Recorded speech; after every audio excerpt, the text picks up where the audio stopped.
Welcome to Sins of a Solar Empire 2, and this exclusive first look at some of the content that will be dropping when the game releases summer of this year, Northern Hemisphere. In this video, we're going to take a good look, a close look at Sins 2, exactly what it has to offer and some of the points of difference here, with my thanks to Stardock Entertainment for sponsoring this video and providing me with that early look. If you'd like to have a look, you can check the game out using the link below. Maybe give them a wish list. I'm sure they would greatly appreciate that. But now, let's jump in and talk about what is quite a fascinating beginning to setting up at least a single-player game inside of Sins of a Solar Empire, a game which, by the way, I think will be quite well suited to multiplayer as well. One of the first decisions that you'll have to make, though, is choosing a map. Map size, number of players, planets will all play out, but crucially, how the planets move and behave. The map itself is dynamic. Here you can see it playing out in fast forward to get a feel for what's going on. I can also adjust the slider to take a look ahead at how the planets will move and orbit throughout the rest of the game. Some of the maps take particular advantage of this, and we'll return a little bit more to this slightly later in the video. For now though, back to the setup where you can handily choose some teams to ensure that you have a buddy, and you can also set the direction, the influence, the overall personality of the AI. Will they be aggressive, defensive, economic, research focused? That part is up to you. Alongside their difficulty, loads of different settings, some of them insanely difficult. So maybe buddy up with that guy, but regardless of how you choose to play it, you'll also get to select some other things like victory conditions. We'll return to those at the end of the video, as well as the game speed, in what is already a fairly fast-paced, real-time space strategy game.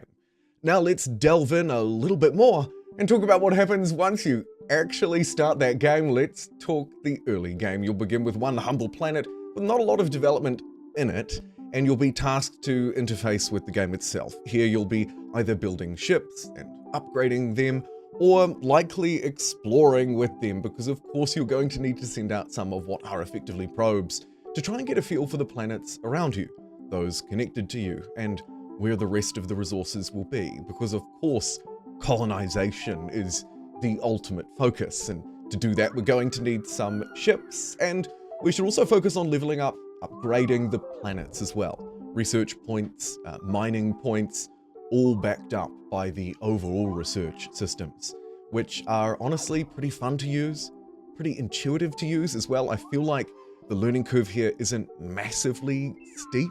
You can sort of get a feel for what you need when you need it after but a couple of games.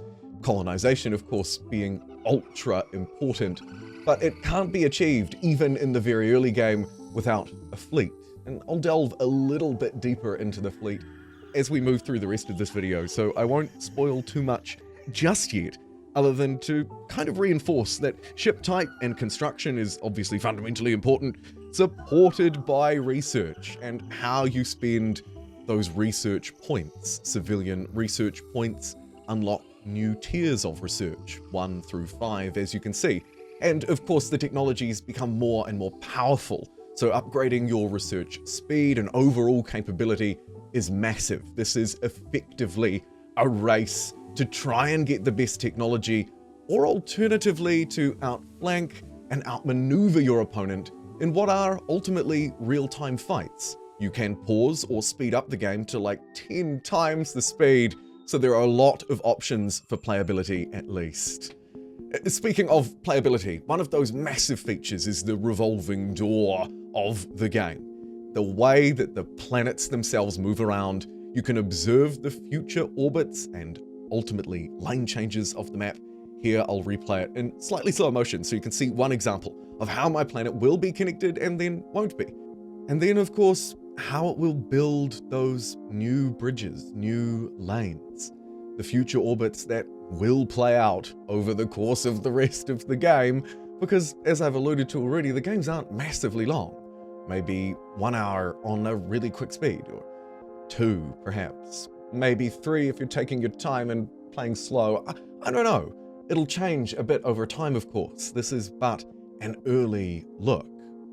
However, putting that to one side, the fact that it has that dynamic map really changes the way that you play, because all of a sudden you've got new neighbors, and maybe you didn't plan ahead and build some of the many defensive structures that you can build within orbit of a planet, and also, of course, on the ships themselves, with all kinds of massive utility, defense, and offensive options available as both upgrades to the ships and more.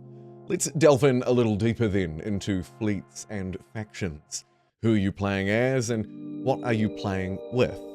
Well, it's not just those upgrades, of course, that play out, but positioning is really important here too. And one of the things that Sins 2 really prides itself on, in fact, the dynamic combat, not just playing out in real time, but actually really simulating every little thing. Fully simulated missiles, for example, that can be blocked by ships or destroyed by point defense systems. So where you move, who you put in front, how you maneuver is incredibly important here.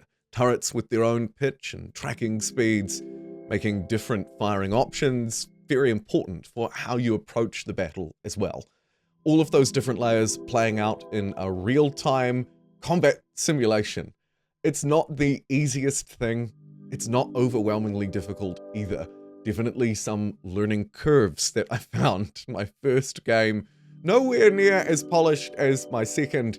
By the third, I was starting to get the hang of actually what was going on, starting to get a good feel for things like development, because of course it's not just our ships, but we're also trying to develop an empire more broadly as we colonize more planets, trying to perhaps get more metals, more crystals, 2 out of the 3 main currencies, to ultimately, of course, build a fleet and try and take down the ever-growing threat of the enemy.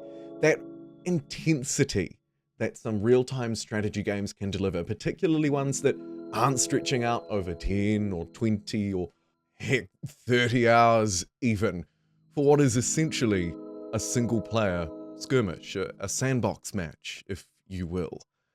Here, inside of Sins 2, these single-player experiences can largely be played across 3 unique races, 6 playable factions total across them, the Visari, TEC, and the Advent, as well as some minor factions that you can interact with, bid on auctions that come up, for example, using your influence points, as well as unlock unique things. One of them, for example, are pirates, and you can get the ability to essentially bring along some boarding crew with you and commandeer some enemy ships. One of the small examples of how that kind of flavor, and perhaps maybe not always the kind of flavor you see in a real-time strategy game, plays out here. What I might refer to lovingly as slightly more 4xe elements. Those diplomatic sides, for example. And I think now is probably a reasonable time to focus on them. We've talked about developing planets, we've talked about research and fleets and how the game starts and begins. So let's take a look at some of the other factors. The 4xe stuff, if you will, for lack of a better term. Here are the minor factions that I was talking about earlier, some of the different unlocks that you can get, not only investing in favor with them or reputation level, but also in those specific things to add to your ships or use, upgrade, what have you. Up the top of the UI, you may have also noticed some of these things, like the market, for example, where you can buy and sell, exchanging your precious gold coin for crystal and metal. And these things are fundamentally important for basically everything that you do. So it's nice to have the option. It will respond to market demands, supply and demands, price rises and falls, for example. There are also precious exotic materials that you can get a hold of and refine or sell. Up here you'll also find some more management-y things that become very useful as you grow larger and larger, upgrading the planets themselves, planet items as well as orbital items, adding more research points, upgrading its defense, commerce, capability, logistics, mining, basically just adding more yield, more good stuff, right? Trying to harness what they have on offer.